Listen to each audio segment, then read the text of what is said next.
Assalamualaikum warahmatullahi wabarakatuh. Kami dari kelompok 4 akan mempresentasikan terkait pengendalian administratif untuk pencemaran udara outdoor. Selanjutnya, anggota kelompok terdiri dari Ahya Dwi Fajrianur, Clevira Regita Natasha, Dina Putri Hapsari, Felix Nova Ramadan, Hania Fatmawati, dan juga Sufyan Husna Ramada. Isi dari presentasi kami mencakup pengertian dan jenis pencemaran udara, penyebab pencemaran udara outdoor, dampak pencemaran udara outdoor bagi lingkungan, pengaruh kualitas udara terhadap lingkungan, pencegahan dan pengendalian pencemaran udara, lalu yang terakhir ada sanksi administratif bagi pelanggar. Pengertian dari pencemaran udara sendiri yaitu suatu kondisi di mana kualitas udara yang terdapat di lingkungan menjadi tercemar atau terkontaminasi oleh zat-zat yang berbahaya dan dapat membahayakan kesehatan manusia serta makhluk hidup lainnya. Selanjutnya di sini ada jenis dari pencemaran udara.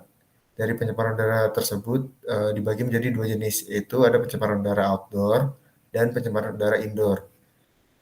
Pencemaran udara outdoor itu adalah pencemaran udara yang dari luar ruangan, yang terjadi di lingkungan terbuka atau di luar ruangan seperti pada jalanan, kota, dan industri. Selanjutnya yang kedua itu ada pencemaran udara indoor, yaitu pencemaran udara dalam ruangan, yang terjadi di dalam ruangan seperti dalam rumah ataupun kantor. Dan contoh-contoh dari pencemaran udara tersebut yaitu yang outdoor seperti emisi kendaraan bermotor, kebakaran hutan dan lahan. Selanjutnya contoh dari pencemaran udara indoor yaitu ada asap rokok di dalam ruangan, debu dan serbuk, bahan kimia dari produk pembersih, cat, dan furnitur. Baik, jadi di sini saya akan menjelaskan terkait penyebab dari pencemaran udara outdoor ini. Jadi pemicunya ada beberapa. Yang pertama yaitu ada asap pabrik industri. Jadi asap pabrik ini merupakan salah satu penyebab utama terjadinya pencemaran udara. Gas buang yang dihasilkan oleh pabrik ini memiliki kandungan yang berbahaya seperti hidrokarbon dan juga karbon monoksida. Nomor 2 ini ada asap kendaraan bermotor. Jadi zat-zat yang dihasilkan dari pembakaran kendaraan bermotor seperti karbon monoksida, nitrogen oksida, dan volatif dapat mencemari udara dan juga bahkan dapat merusak lapisan ozon. Selanjutnya nomor 3 ada pertanian. Jadi di dalam dunia pertanian ini pasti nggak lepas dari penggunaan insektisida, pestisida, dan juga pupuk kimia. Padahal dari ketiga benda tersebut ini mengandung zat-zat kimia yang sangat berbahaya, seperti amonia ini dapat mencemari udara, tanah, dan juga air. Nomor 4 ada aktivitas rumah tangga. Jadi ternyata aktivitas rumah tangga juga turut menjadi penyebab tercemarnya udara. Itu ada memasak menggunakan kayu bakar dan juga membakar sampah. Ini menghasilkan zat polutan yang sangat mengganggu. Nomor 5 ada gunung berapi meletus. Jadi saat meletus, gunung berapi akan mengeluarkan abu vulkanik, gas beracun, pasir, dan material berbahaya lainnya. Jadi hasil letusan tersebut ini akan mencemari udara dan dapat mengganggu kesehatan.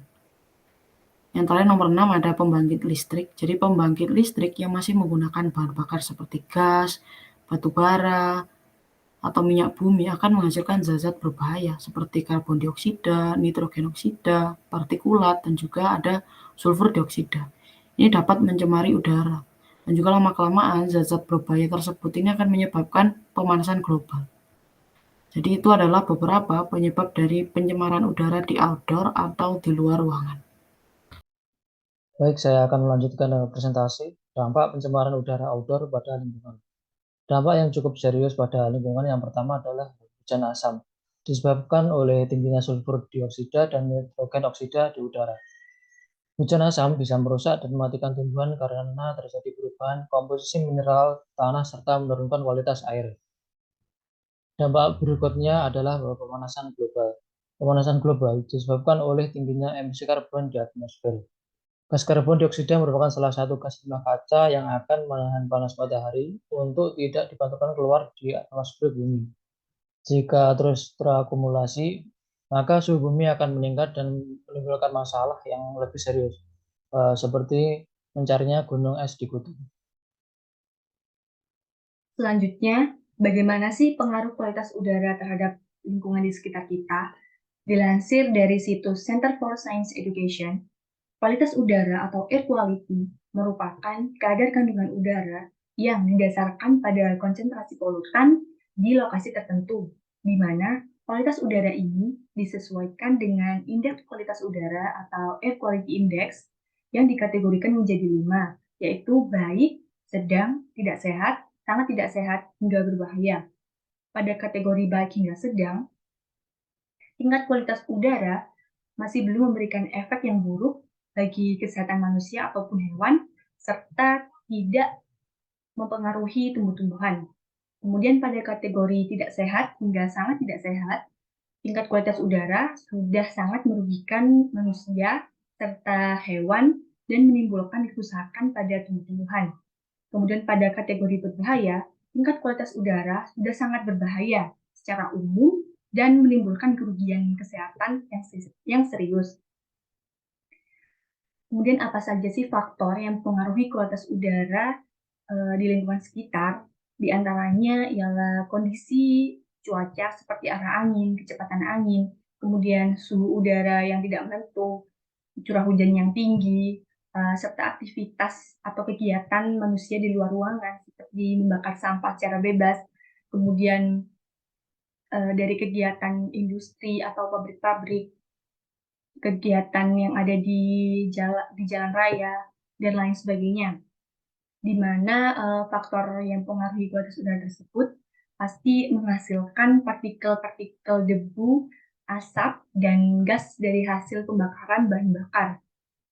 Di mana gas-gas tersebut dapat berupa karbon monoksida, karbon dioksida, kemudian sulfur dioksida, nitrogen dioksida, dan lain sebagainya. Di mana gas dari hasil pembakaran tersebut dapat mempengaruhi kesehatan manusia serta merusak ekosistem hewan dan tumbuhan.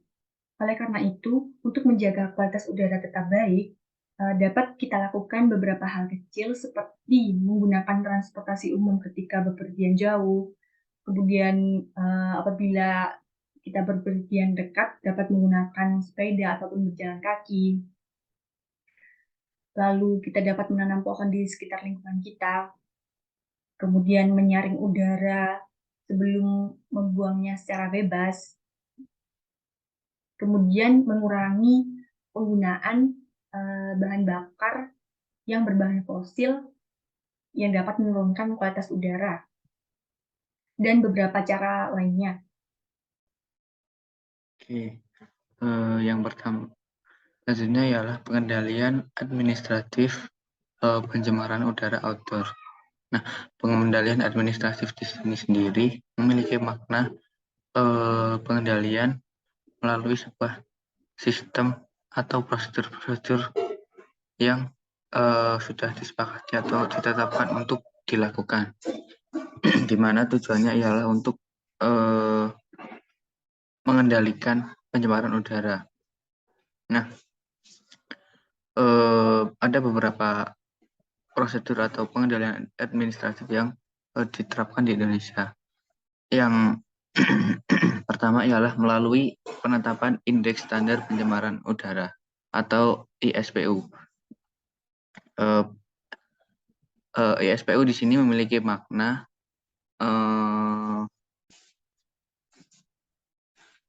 penggambaran kondisi mutu udara ambien di lingkungan di luar ruangan melalui sebuah penyajian angka yang didasarkan pada dampak kesehatan yang terjadi pada manusia. Nah, dalam aturan dalam ISPU ini ditujukan untuk melakukan atau memberikan batasan di mana udara tersebut masih dalam keadaan baik untuk dihirup atau tidak. Nah, dalam penetapan aturan ini juga disertai dengan sistem pengendaliannya pada lingkungan terbuka. Nah, parameter dari Indeks Standar Pencemaran Udara ini meliputi partikulat PM10, partikulat PM25, kemudian ada karbon monoksida, kemudian ada sulfur dioksida, kemudian ada ozon, kemudian ada hidrokarbon. Nah, di sini sudah tertera dalam tabel sebuah nilai dari konsentrasi parameter ISPU. Untuk pengukurannya sendiri dilakukan selama 24 jam dan dilakukan secara terus-menerus. Di sini ada rentang nilai untuk kadar masing-masing parameter. Nah, setelah parameter tersebut ditentukan ada dan ditentukan nilai rentangnya, kemudian bisa ditentukan apakah indeks standar pencemaran udara di lingkungan tersebut masih dalam keadaan baik, sedang, tidak sehat, atau sangat tidak sehat, bahkan berbahaya. Untuk penggambarannya dari rentang baik sampai berbahaya itu bisa digambarkan dalam bentuk warna atau dalam status warna seperti ini.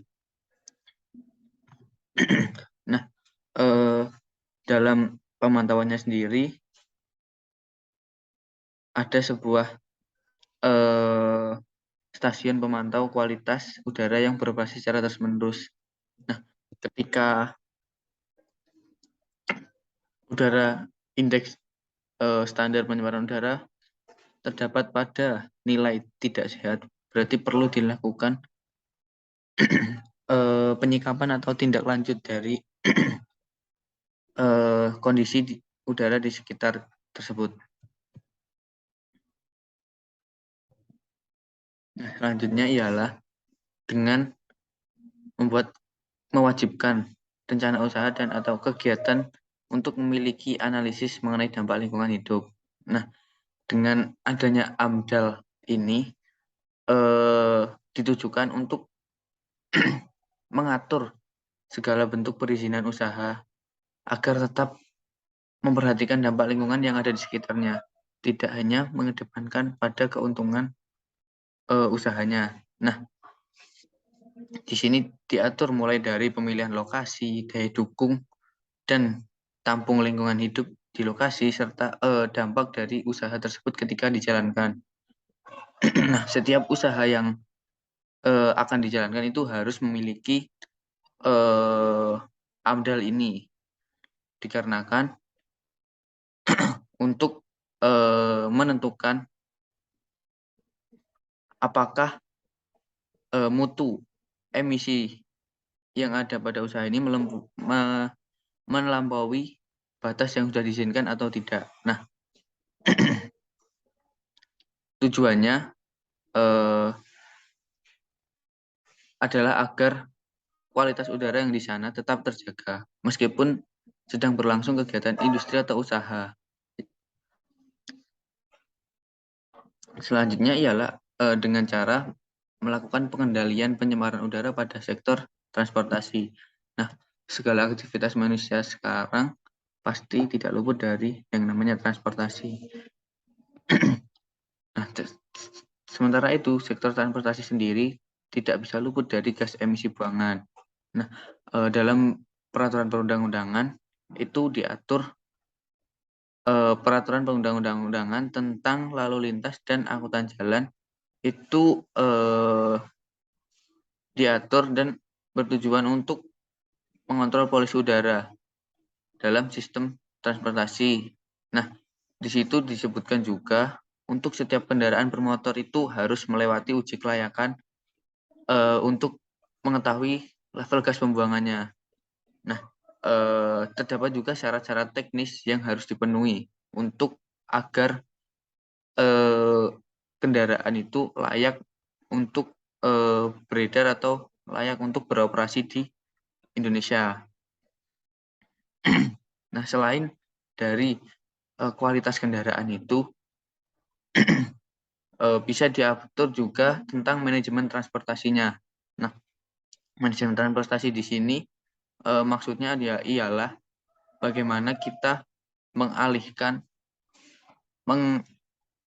dari orang-orang yang memakai kendaraan pribadi untuk ke sektor kendaraan umum atau kendaraan publik, di mana hal tersebut akan secara efektif mengurangi gas emisi hasil dari pembakaran kendaraan, karena dari kumpulan